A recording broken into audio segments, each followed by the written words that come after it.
All right, welcome back. In this chunk, a lot has changed, and I'm very excited to go over it. Right off the top, we'll go top to bottom like we've been doing.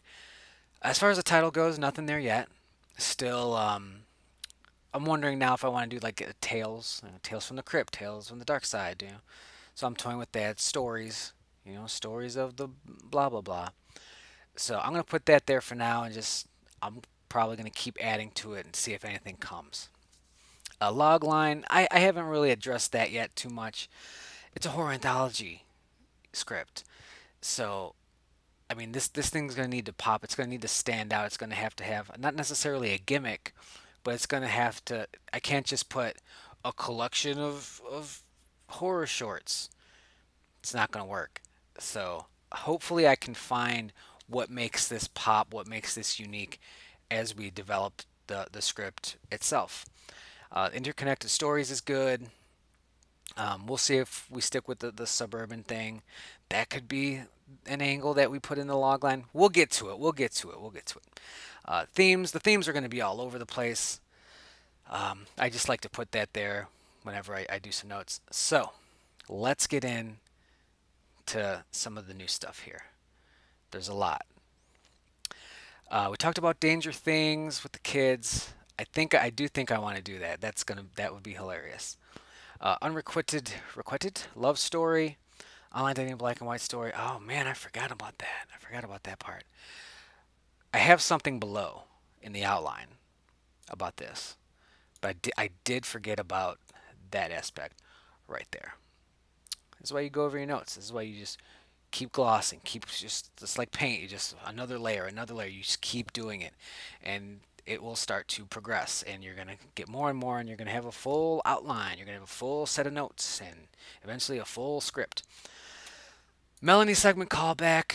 I've been thinking about some stuff with that. We'll get to it. Could there be a segment later on that takes place immediately after the opening segment, or maybe a direct follow up to a segment in general? I think an aftermath segment could be interesting, and don't know if I've ever seen that. Now, the first segment is Invasion, which I talked about last time, which is like the home invasion. The guy comes up, and the creepy neighbor, and the guy comes up, and it's the teen and girl who's actually a monster. Which it's a good reversal. I think it'll play well, and it's gonna present a lot of questions that we'll give some answers to. It's intriguing. It's good stuff, I think. But do we want direct aftermath to that? And I think we're gonna. I think we're going to. I think we're going to. I'll get to that in a second. Jill's dad could be Aleister Crowley. Now that note to you might come out of nowhere. I don't know why I'm doing this top down. I'll show you in a minute. And then here I have just some more segment ideas.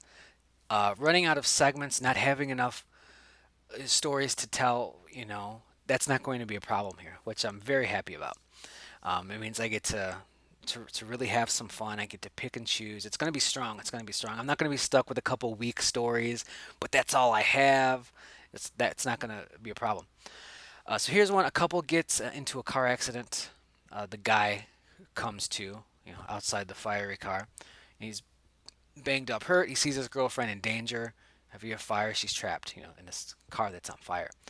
And he tries to get to her, but his legs caught on something, and um, essentially he watches her burn.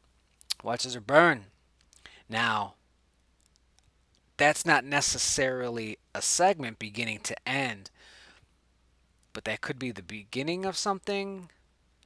That could be some sort of revelation to somebody's story. That could be backstory for someone. There's options to play with there. But that's brutal. Like could you like oof, that's rough. You know, not being able to do anything. You're so close, and you just want to grab him, pull him out of harm's way, and you just get terrible, terrible. Um, Finger of Death. This is like a comical one. After a close encounter with the Grim Reaper, she finds herself with the ability to kill whomever. Yeah, I think it's whomever. Ah, whatever. Whomever she touches. Bare skin. This freaks her out initially, then she uses it for selfish reasons, including becoming a hitman. Well, that got out of control right there at the end. I don't even remember writing that. Um, but I do like the idea of that interaction, and suddenly she's got this power. I feel this has been done before, so I don't know if I'm going to go with it. I think this was an episode of Supernatural. I think there are a couple other horror esque series that have dabbled with this, so I don't know if I'm going to do it. I don't like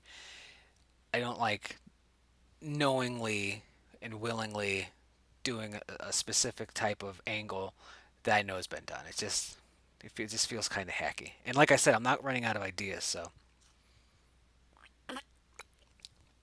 although the hitman angle would definitely be unique.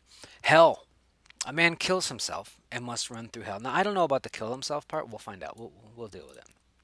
And must run through hell. Escape from New York, but in hell.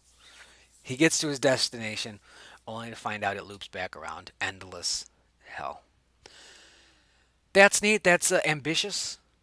Budget wise, that's would be expensive unless you just green screen it. You just go to Robert Rodriguez's garage and just do it there.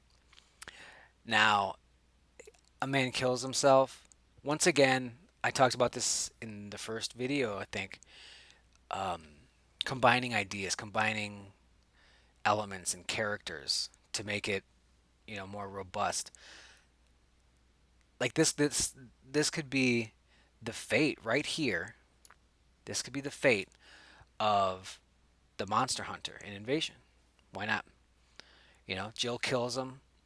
You know, what happens to that guy? I mean, he's dead. And here I am with an opportunity to use it because somebody's in hell. Who's in hell? People that are dead. I have a character who's dead, so that's definitely an option. I haven't decided if that's something I want to do, but it's there for the taking if I want it. Dog. God, I'm good with titles, huh? Uh, boop. Well, no, not really, not really, because it's at the boop. Boop. It just looks bad. A mystery science theater 3000 style riffing of an average American family. You know, looking at things through a dog's perspective, um, the humorous lens, innocent riffing and jokes of normal stuff. You know, chewing the remote. I guess I don't know. I don't know. But then things get dark as the family has some secrets. There's an affair. There's like, oh, here's Daddy number two. And it's just like, oh, the dog has no idea that there's this affair going on. He's a dog. So through his innocent eyes, we're gonna see some really messed up stuff.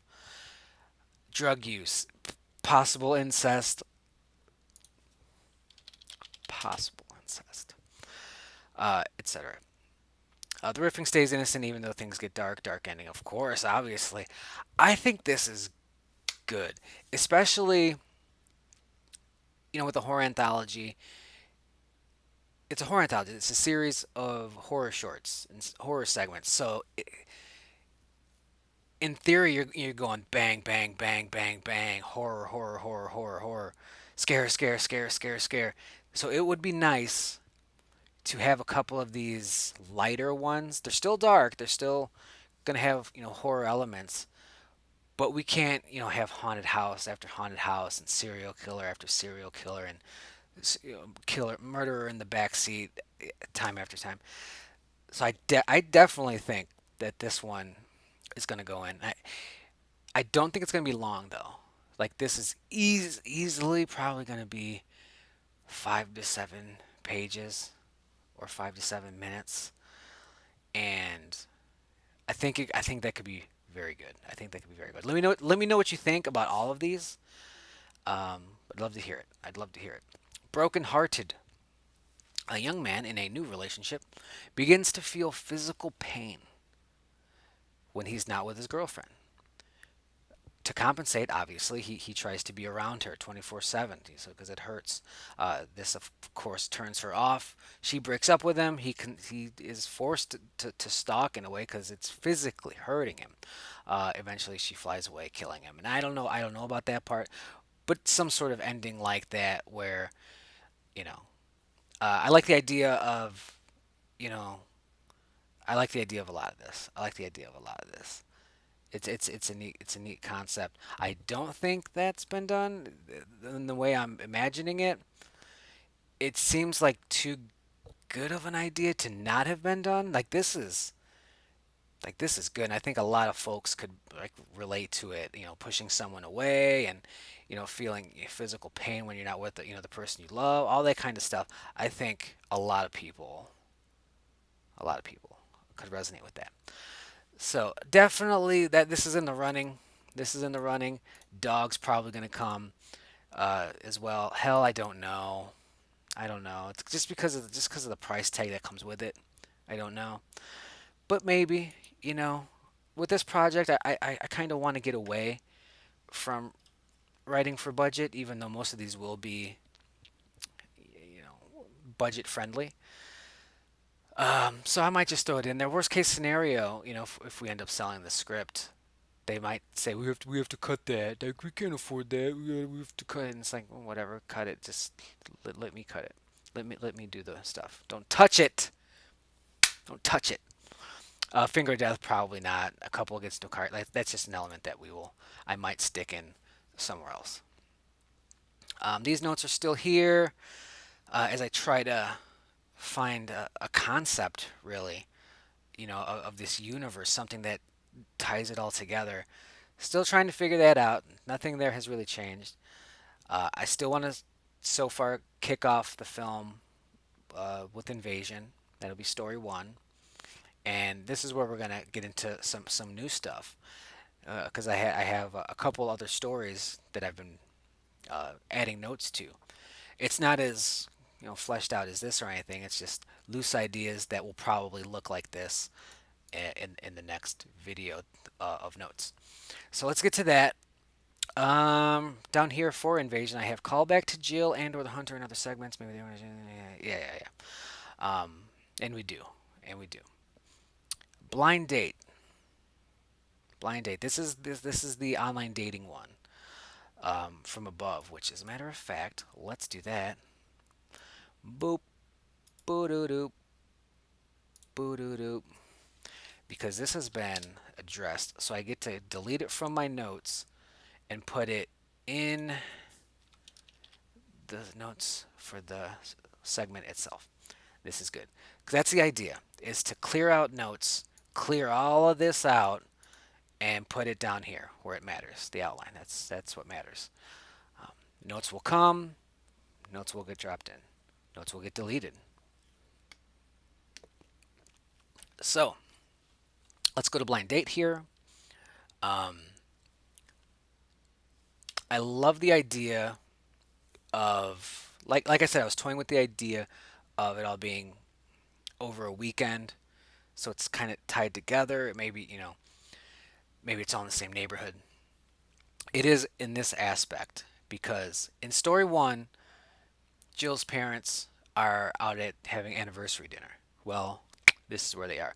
So it's gonna transition pretty smoothly from the monster hunter getting killed by Jill, who's a monster. Oh my god! And then we're gonna go to this restaurant, and we're gonna follow Jill's parents for a little bit.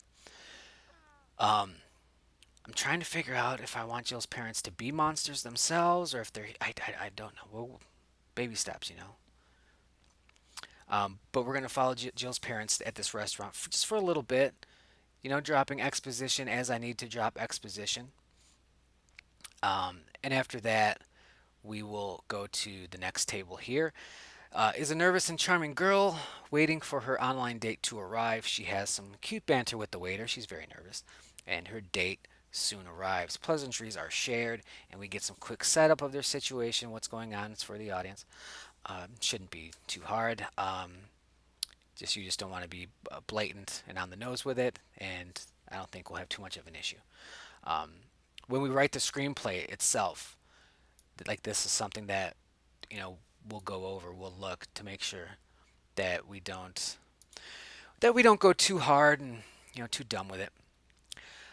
Both are recovering from breakups, dealing with unrequited love. I have to find out how to say this. Unrequited or unrequited?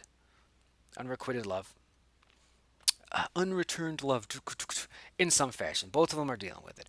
Her ex fell out of love with her, and his ex was only in it to make her previous ex jealous, but stuck around for his money. Um, I just because, and that might change. I just didn't want them both to have the exact same ex backstory. Like that's no fun. Um, their conversations go very well, and the chemistry is off the charts. Both digging the other to a ridiculous degree. Oh yeah, it's just sparks. It's just how it is. Sometimes you meet someone, you're just like, hey, hey, what do we got? What do we got here? So some of that, and that'll be fun to write. I don't write too much of that anymore. I used to write rom-commy stuff, so I definitely know how to do it, and it'll be fun to flex those muscles again. Um, she admits she fears she still isn't over her ex, and she's keeping him in her life. She asks if that's a problem, because for a lot of people that's weird, keeping the ex in your life. Um, he's very open-minded and seems okay with it for now. He's cool. He's cool about it. She keeps bringing up the ex a little too much. Things go well, more banter with the waiter, and they end up discussing going back to her place to get to know each other a bit more. Or Netflix and chill. Probably not that one. Yeah, I mean, I'll find the language for it. I'll find out the phrasing that I want to use for that specific setup just to get him back to her place. Netflix. Because here's the thing. One, Netflix. I don't like the phrase Netflix and chill. I know what it is. Obviously, we all know what it is. But you want to think of longevity with your scripts. And while Netflix is a big thing right now, and it's production company and doing all this Netflix originals. Who's to say in 10 years Netflix is around? Who's to say Disney doesn't buy Netflix or something? They buy everything else. So you want your movie to have some staying power, so people can watch it in 5 years, so people can watch it in 10 years. You know, Tales from the Dark Side, another horror anthology. If they were referencing like pop culture sort of things in their movie, it might not play as well. It's kind of timeless. So I'm trying to avoid that sort of thing. Or if it is something, make sure it's something that'll stick around. So they're gonna go back to her place. Long story short, they're gonna go back to her place. And at her place, things go to hell. We start to see she's a bit of a head case and is beginning to obsess over him, like she was with her ex. There's things get a lot of control, and he wants out. Can't get out. She's like, no, just it's gonna get real scary, real dark, real fast. And there's a physical fight as she tries to stick him with a needle. Knock him out, or obviously something like that. The fight leads to him falling down the stairs to the basement. This will be tricky because that just sounds convenient. I mean, I want him to get downstairs. I just can't make it look. I just can't be obvious about that. That will take some effort when we get to the page. Where it's revealed in the basement that her ex-boyfriend is chained up down there by his left hand. Work the left, brother. He's been down there a while, but is still kicking. The new guy says, he's going to try to get them out there. As he looks for a weapon, 'cause she's up there. They're down here, and he's going to maybe he's bash the door. I'm going to have to. I hope she doesn't have a gun. I'm going to have to. I'll mess her up. My life's in danger. I'll mess her up if I have to. So he looks for a weapon, says, I'm going to get this out of here. And when he walks by the ex who's chained up, the ex is going to hit him in the head with a hammer or something like that before calling up to the crazy woman. The ex, asks if he did good and can get out now. He's desperate. He's been down there for a while. And she's going to say no. And now they're both going to be down there. And I think I like a lot of this. I think I like a lot of this. Here at the end, really just this section right here, I'm a little uncertain. I think that could be better. I don't know how, but I think it could be better. So I'm going to work on that. Um, I like the idea of the X down there. I like the idea of him being just so messed up in the head because of this, because of her, he's chained up, obviously. Just that desperation. Yeah, I think this has legs, and of course the acrometapsia. This will happen up here, right there. So like when they get to her place, and before, as we start getting into that crazy territory, um,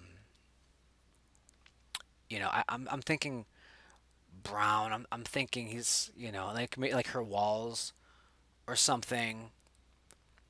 Or have like these spots on them, these splatters, and she'll chalk it up to painting, perhaps. And like maybe when they're at the dinner and they're talking about his condition here, you know, he'll mention like oh yeah, I can't see the red of roses, like and she's going, oh shit, oh, okay, So bring somebody back to her house, her place under normal circumstances wouldn't be feasible because they would see blood on the walls and freak out. But for him, he doesn't know. And I think I don't know how we would reveal it. I don't know if we would cut to like sort of her point of view, and see the color, or we could have the X say like, "Why did you even come in here? You didn't see the blood on the walls.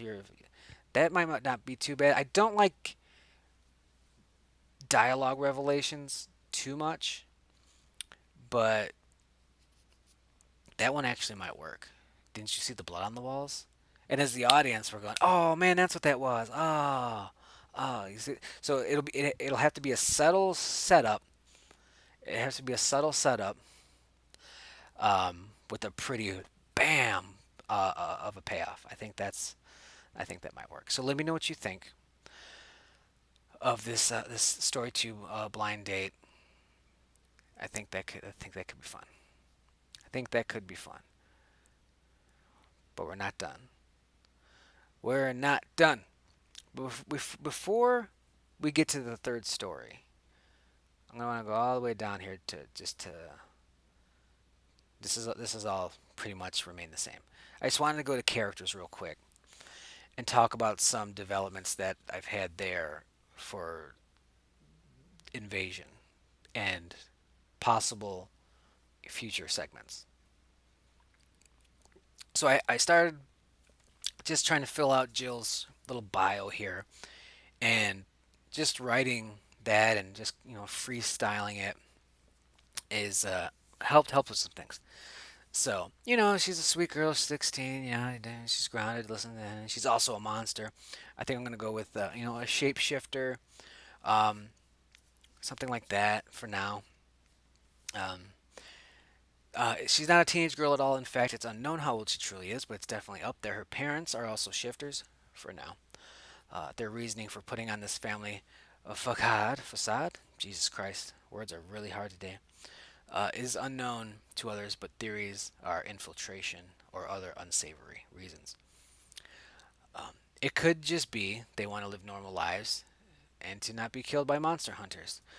And that might be an angle I play where like they are non-humans, but they're not hurting anybody. So what are you doing?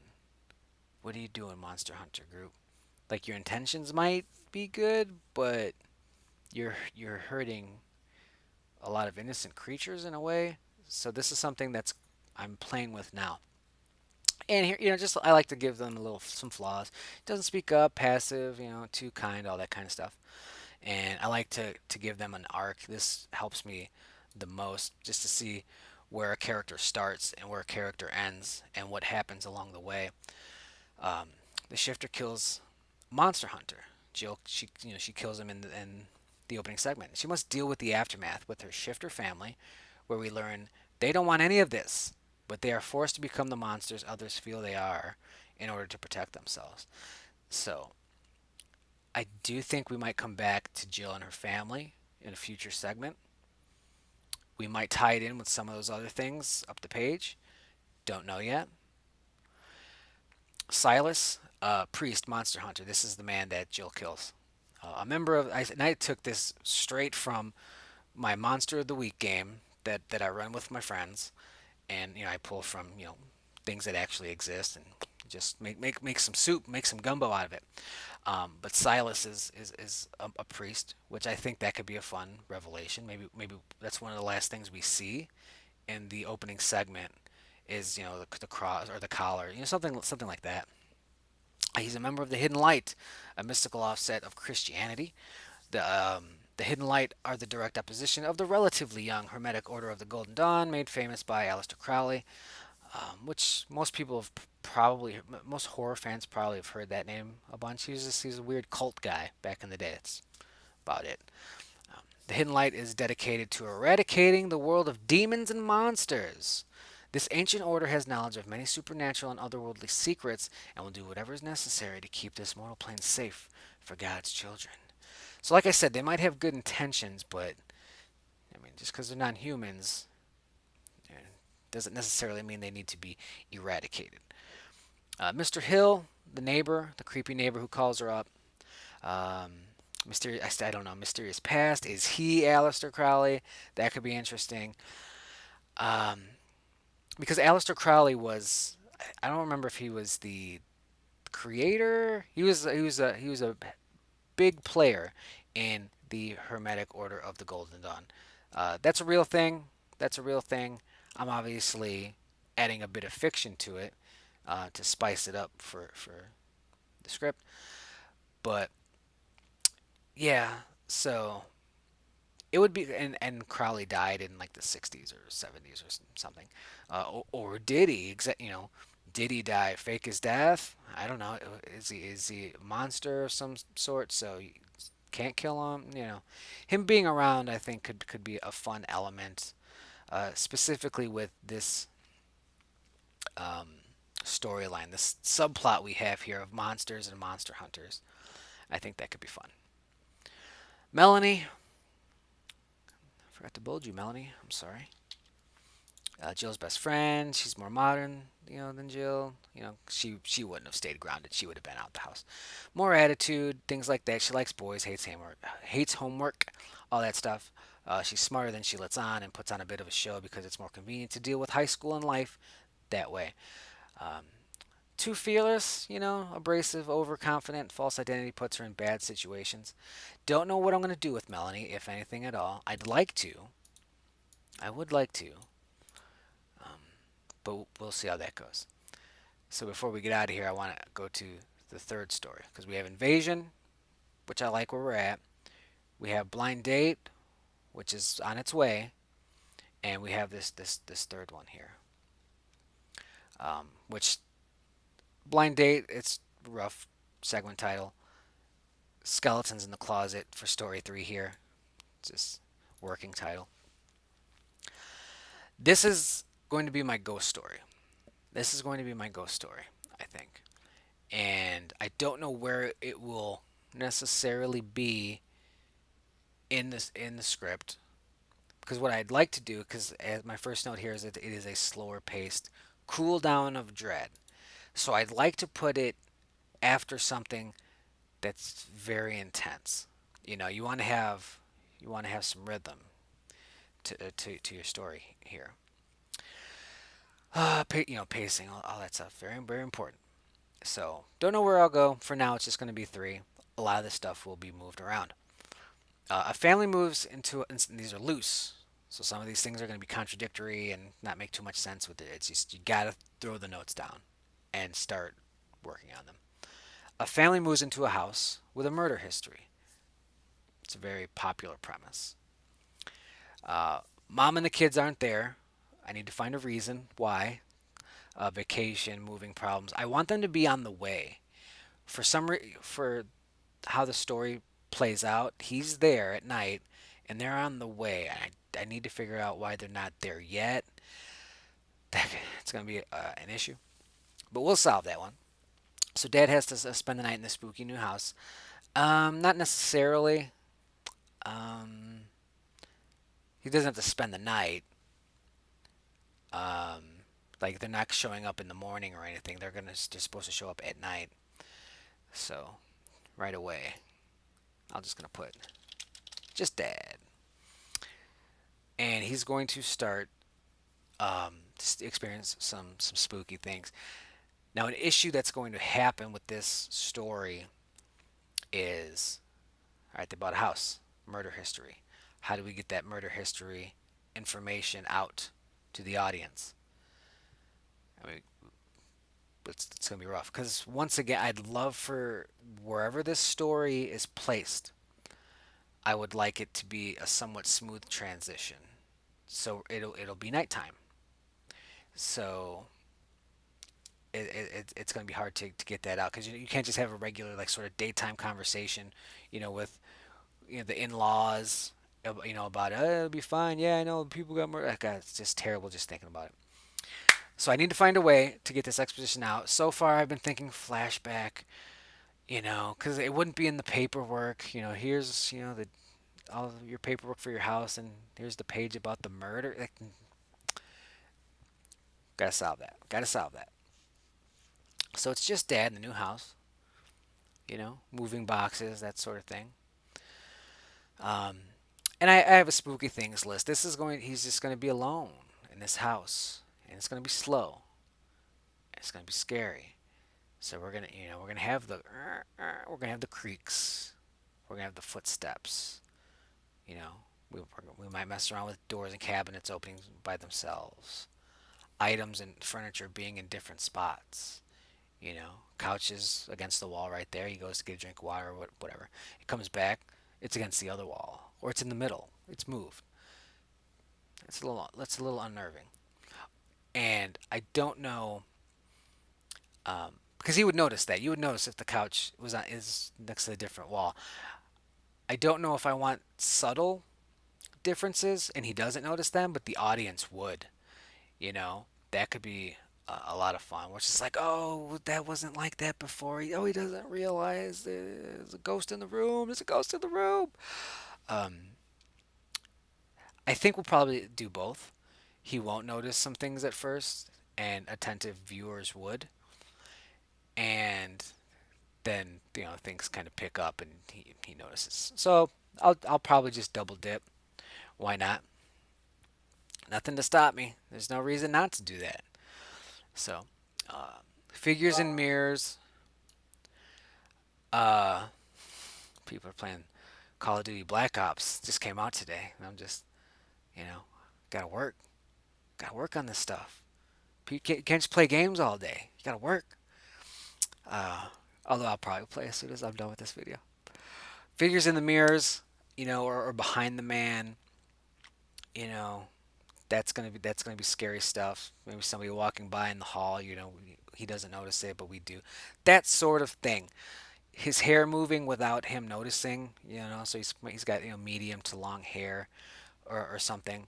It's the ghost playing with it. Maybe the ghost had a hair fetish. Now that note, this is why this is such a great thing to do with just start writing, because that note right there, which is garbage, the ghost has a hair fetish, led to something more workable here. Um, and we'll get to that in just a second. We'll get to it right now. It's no. And this is evidence of someone inside the house. Spooky, scary. Remember that? Remember we did that? We talked about that. You know, with water. It's like, does somebody like pee next to the toilet?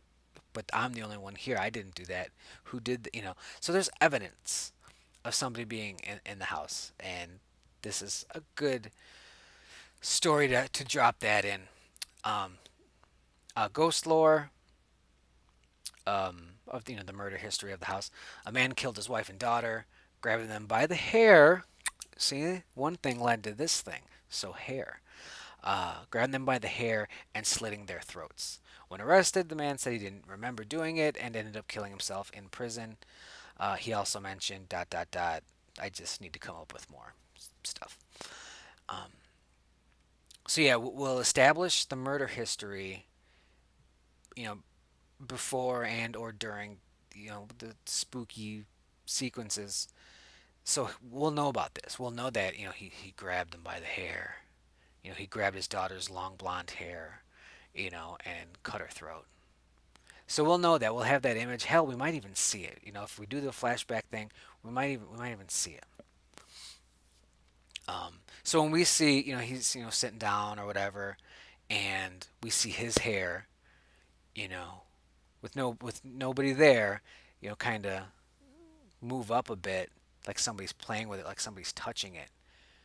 We like we know we know it's like, oh, he's gonna get grabbed and maybe ghost cut. Nobody wants to get ghost cut. So I think that could be fun if I set it up right. I think that could be a very powerful and scary moment. His wife shows up and he shares what happened. Like at this point, things are a little off the rails. He's very very frightened. Um, so she shows up. Probably by herself. I don't want to introduce the child. Maybe I'll get rid of the kid. Maybe it's just husband and wife. That'll probably be easier to play. Maybe she's just got work or something and she's coming home late. Yeah, yeah. There we go. I think that's the play for now. Let's do that. Let's do that. A family, a couple. Do do do do do do. Mom isn't there. Just the dude.